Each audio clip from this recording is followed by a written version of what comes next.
Muy buenos días, tengan todos ustedes amigos que nos acompañan en este su programa Haciendo Historia en tu Comunidad, que se transmite cada viernes a las 8 de la mañana y se repite todos los sábados a las 9. Nos encontramos transmitiendo en este su canal de televisión Mega Canal, desde la ciudad de Los Mochis, donde las palmeras alcanzan el cielo y se mecen borrachas de sol. También es la entrada al Cañón del Cobre de la Sierra de Chihuahua y la ciudad más progresista del noroeste de la República Mexicana. Es uno de los graneros de México y solo nos quedan los últimos vestigios materiales de los colonos que se ha ido borrando con el tiempo. Pero perpetúa esta dinámica ciudad de Los Mochis, donde los mexicanos sembraron la semilla de este magnífico fruto que hoy estamos presenciando. Hermosa es nuestra ciudad, Los Mochis, Sinaloa. Un saludo a todos mis amigos de los municipios de Ahome, El Fuerte, Choix, Guasave, Sinaloa, Angostura y Salvador Alvarado, Mocorito, que nos ven por este medio. Hoy tenemos el tema, historia de lo que es un cronista. Cronista es el escritor que recopila y redacta hechos históricos o de actualidad en el género literario, que recibe el nombre de crónica. En algunos casos ocupaba un cargo oficial cuyo cometido era desempeñar tales funciones. Hasta la época de la Ilustración era un equivalente de historiador. Posteriormente, el uso del término se refirió a los periodistas que redactaban crónicas como género periodístico. Antes de la aparición del periodismo moderno y la sistematización de la crónica como un género periodístico, se tenía por cronista al escritor que narraba los hechos que consideraban dignos de recuerdo, de pasar a la historia, registrándose de forma sistemática en el tiempo, por ejemplo, año a año. El término era casi equivalente a historiador, a diferencia de los escritores anónimos o conocidos de canto épico. Los historiadores y cronistas se distinguían por su voluntad de veracidad, al menos por pretenderla, aunque fuera evidente su parcialidad. En sus relatos, que a menudo se remontan desde los acontecimientos contemporáneos hasta la antigüedad de forma más o menos verosímiles. Tras la acta diurna y las anales de la historiografía romana de épocas clásicas, la historiografía paleocristiana, griega y latina como el Lactus Martin, el George Pasch y otras crónicas, entre las que están los firmados por el Eusebio de Cesareo, Jerónimo de Estridón o Idacio, concibe la crónica como una clara función, situar la historia humana en el contexto de la progresión lineal desde la creación hasta la segunda venida de Cristo, tal y como se ha describido en esos momentos. ¿Cómo podríamos nosotros verlo? ¿Cómo podríamos nosotros entenderlo? Lo estamos viendo con los monacales o los monjes cronistas y episcopales o los obispos cronistas de los reinos germánicos altomedievales de Europa Occidental, que se dedicaban a la redacción cronística, acumulándose corpus de fuentes primarias que en ocasiones se recopilaban más sistemáticamente en historias generales como la Historia Francum de Gregorio de Tours, la Historia Hatton de Isidro de Sevilla, la Historia Eclesiástica Gentis Angrum de Beda, el Venerable, los Anabeles, la Regni Francum, los Anales Bartín, la Crónica Anglosajona, los Anales Cambridge, etc. Más tardía, ya de la plena Edad Media, son las dos historias Anglorum de Enrique del Austrum y Mateo de París, los dos Gestas Regum Anglorum y Gesta Pontifium Anglorum de Guillermo de Malverfi y la Historia Eclesiástica de Ordoric Vitalis, la Gesta Normanda de Guillermo de Jumines y la Historia Cholstica de Petrus Comestor, el Cronicón de Elinay y Efraín, fuente principal de Spectrum de Vicent de Beauis, las Crónicas de Saint-Denis, encargado por San Luis en lengua latina, conversión en lengua francesa, grandes crónicas de France, la Gesta Ambres Ecles Ponfim de Adán de Brem, la Crónica de Tientan de Merbourg, y la gesta Holman de Hongarmon de Simón. De casa, el cronista Ponfic, el intérprete de Martin, la gesta de Armund y el Saxo Grammatics de Chorny Rocklin y la crónica de Eric. En Europa Oriental, obras similares fueron en lengua eslava, la crónica de Nestor o la discutida crónica del sacerdote de Ucla. En latín, la crónica Charfum de Halmold de Bosvio o la crónica Polium de Vincent de Cracovia. Y en griego, la crónica de Miguel Pesello, entre otras fuentes de historiografía vicental. La gran Frankfurt y el Sherman, en una crónica de la Primera Cruzada, nos redacta por testigos directos que fue reelaborada por otro cronista posterior, Gilberto de Noguet, Roberto de Reimes y Badri de Dol. La Florentina, guiona de Mateo y Filippo Villani, la nueva crónica, y el francés Jean Preuser, la crónica, son los dos principales ejemplos de cronistas de la Baja Edad Media. Desde la Edad Moderna se tiende a diferenciar a los autores de historias generales y a los cronistas de acontecimientos contemporáneos, que documentan hechos y costumbres, pero en la práctica muy a menudo se les identifica, pues ambas actividades se ejercen por la misma o los mismos escritores.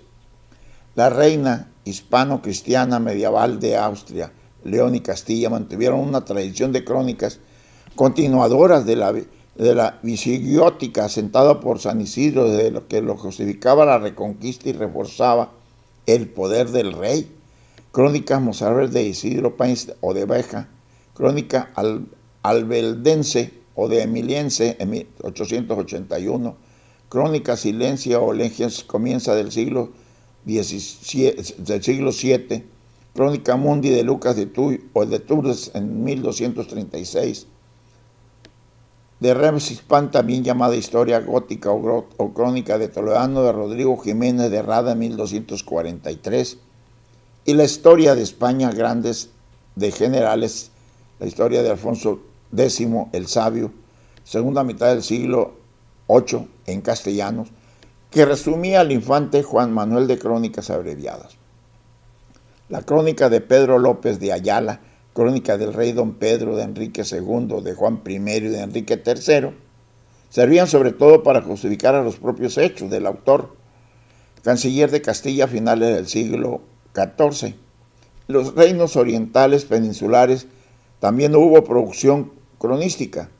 Liberherm en Navarrojos en 1194 y 1209, Gesta Community en latín de los monjes de Liverpool, 1162-1275. Las cuatro grandes crónicas, Livres dels Feit de Jaime I, anónima, Livres del Rey en Pere Arau de Dulcens, Pasen de la de Ramón Muntaner y la crónica de Pere, el Serim de Bernardo de Escol, Arnaud de Torrelles, todos en catalán, siglo VIII y IX.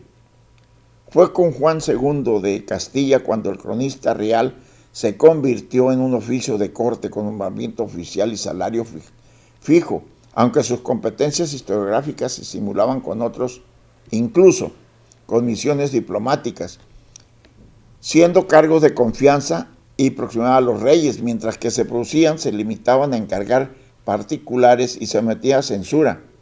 Fueron humanistas de gran intelectualidad y su obra contribuyó en forma decisiva a la evolución de la lengua castellana. El primero fue Juan de Mena, que fue sucedido en su muerte en 1456 por Alfonso de Palencia. Ambos ejercían además como secretarios de cartas latinas. Inicialmente hubo un solo cronista, pero con Enrique IV de Castilla hubo dos simultáneamente. Se añadió a Diego Enríquez de Castilla, que ejercía además como capellán, y con los reyes católicos hasta tres, entre los que estuvieron en Castilla Juan de Flores, Diego de Valera, crónica abreviada de España, llamado La Valeriana, la primera historia de España en lengua vulgar que se dio a la imprenta en 1482. Hernando del Pulgar Ges Hispanis sustituyó a Palencia en 1480. Enfrentando a la reina por sus pretensiones de realizar una crónica de lo acaecido en las Cortes de Toledo de ese año, sin someterse a censura, Helio Antonio de Nebrija, Lucio Marineo Ciclol, de Leodicio Peñagliar, Real de Nebrija, Gonzalo de Ayora, Andrés Bernaldez, conocido como el cura de los Palacios, Pedro Mártir de Angleria y en Aragón, Joan Marguet, el gendarme autor de la Parelmont Hispani, Gonzalo García de Santa María y Pedro Miguel Carbonelli, Crónica de España, no divulgados. Su salario se elevó en ese reinado de 25,000 a 40,000 maravedíes, en el caso de Nebrija hasta los 80,000 maravedíes, que cobraba en 1509. Hasta esta época los denominados se utilizaban fueron variando, desde la de mero cronista que se registra con Alfonso X, el Sabio, hasta la de cronista mayor y la duplicidad de cargo como cronista del rey y cronista del reino. Florián de Ocampo, cronista de Carlos I de 1539, y Ambrosio de Morales, cronista de Felipe II de 1563, continuaron el corpus cristiano de la Crónica General de España, ya en esa época independientemente del reino por el que habían recibido el nombramiento de cronistas. Los textos que realizaban eran ya historia general de las monarquías hispánicas, de lo que son ejemplo el valenciano Pedro Antonio Virt y el aragonés Jerónimo Zurita, aunque también hay ejemplos de los contrarios, Jerónimo de Blancars, los hermanos Lupercio y Leonardo y Bartolomé de Argensola. En 1592 accedieron a un estatus similar al de cronista dos autores que habían desarrollado su obra en forma independiente. Esteban de Garibay, que solicitó y obtuvo el cargo ad hoc, es decir, sin sueldo, tras escribir los kerns libres del compendio historial de los Crónicas y Universal Historia de todos los reinos de España, y Juan de Mariana, que comenzó a publicar su historia de Rebus Hispanic Libre, y al que se le solicitó su traducción en castellano, Historia General de la España de 1601. En el reinado de Felipe III, la actividad como cronista de Pedro de Valencia de 1607 incluyó, entre otras cuestiones, informes sobre escándalos de la época, los plomos del Sacramento y las brujas de Zugarramardi. En Aragón fue cronista mayor de la época Bartolomé Leonardo de Argensola. Cuando en 1621 Felipe IV convocó públicamente a una plaza vacante para el cargo, se presentaron casi 20 aspirantes. Posteriormente lo ocuparon José Pellicer y Virgilio Malversi. Olivares llegó a formar en ocasiones especiales Junta de Cronistas de 1635. Francisco de Calatayud y Alonso Guillén de la Carrera, Giuseppe de Nápoles, que actuaron contra el manifiesto de Richelieu y su gabinete de historia, Francois de la Motter, Levayer, y en 1640 Adams de la Parra, Francisco de Rioja y Pellicer. En respuesta a la proclamación católica de Gaspar Salas que justificaba la rebelión catalana, la profesionalización de oficio de cronista quedó claro en una reflexión de Luis Salazar y Castro, cronista de Carlos II, 1688, para quienes, a diferencia de él, otros escribían historia por inclinación, él lo hacía por gusto. Por la misma época, el resto de entidades políticas europeas, no solo estados, sino ciudades y circunscripciones civiles y eclesiásticas, procuraban la redacción de historias oficiales a cargo de cronistas. El Reino de Francia disponía desde el siglo XV de dos cargos diferentes, el Historiographe de France y el Historiographe de Roy, aunque las más importantes son de siglos posteriores. Bernard Hirsch, Historia General de Roy de Francia, 1576, traducción del Rebus Gestin Frank de Paulo Emilio, 1516-1539, Charles Soler, Albert sur la Monarquie France, de 1638, El Reino de Inglaterra, cuya traducción cronística se remonta a los siglos medievales, no tuvo cronista oficial hasta 1608, William Camden, pero no hubo designación parlamentaria de historiador. Royal hasta 1661 con James Hall. En el Reino de Suecia cumplió una función similar. Johann Magnus, Historia de Omnibus Harmos, y en la década de la Bavaria, Jonas Avention, 1522-1544. En el monasterio franciscano de Doncel se compilaron por los cuatro maestros Mitchell O'Clair Peregrine, O'Clair Fergus O'Malley y Peregrine Douglas, los anales Richard los anales de la reina del Reino de Irlanda en 1632 a 1636. Con Felipe V de España a cargo del cronista Stinger, que hace la Real Academia de la Historia, que pasó a tener sus funciones de 1738. Fue especialmente con Pedro Rodríguez de Camponones cuando esta indicación de funciones quedó más evidente, proponiéndose distintas iniciativas que no solo se materializaron, una de ellas una lista de falsos cronicones, 1773, le realizaron múltiples informes para el Consejo de Castilla, siendo la parte más notable de su actividad la censura del libro. Entre 1769 y 1792, más de 800, no todos de género histórico, con el explícito propósito de ajustar la historia a los intereses políticos de la nación y derechos de la corona.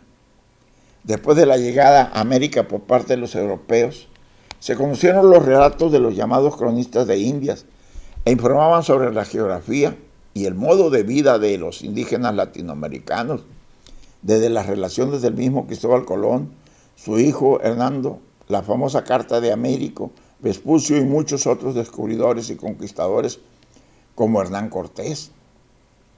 El carácter justificativo de esta producción es clara. La aportación en sentido contrario de Bartolomé de las Casas, brevísima relación de la destrucción de las Indias, fue tan trascendental que dio origen a la Junta de Valladolid, en la que dio réplica Juan Gines de Sepúlveda, e incluso a la llamada leyenda negra del divulgador por toda Europa como propaganda antiespañola.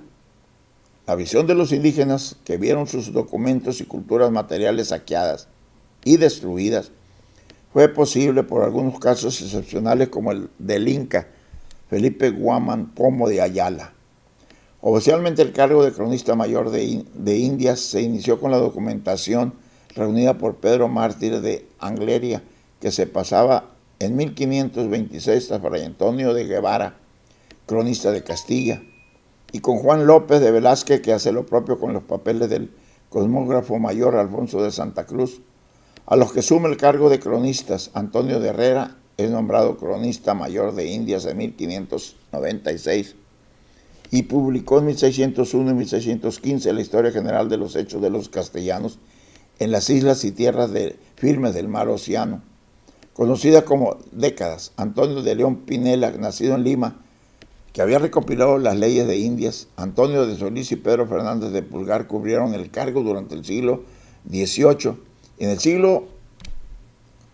Parte del siglo XVIII, la institución confluye con la creación de la Real Academia de la Historia y el Archivo General de Indias, destacando la figura de Juan Bautista Muñoz, Historia del Nuevo Mundo, que no completó. Muchos cronistas de Indias se centraron en zonas geográficas específicas, haciendo crónicas regionales del Reino de América. Algunos cronistas destacados de la América española fueron Bernal Díaz del Castillo, Fernando de Alba, Hirtischal, Inca Carcilesco de la Vega, Pedro Ciencia de León, Hernán Cortés, López de Gómora, Gonzalo Fernández de Oviedo, Diego Durán, Francisco Jiménez, Fray Toribio de Benaventa, Fray Bernardino de Sagún, Fray Francisco Vázquez, entre otros. Historia como ciencia y como objetivo que es a la vez narrar y explicar el pasado.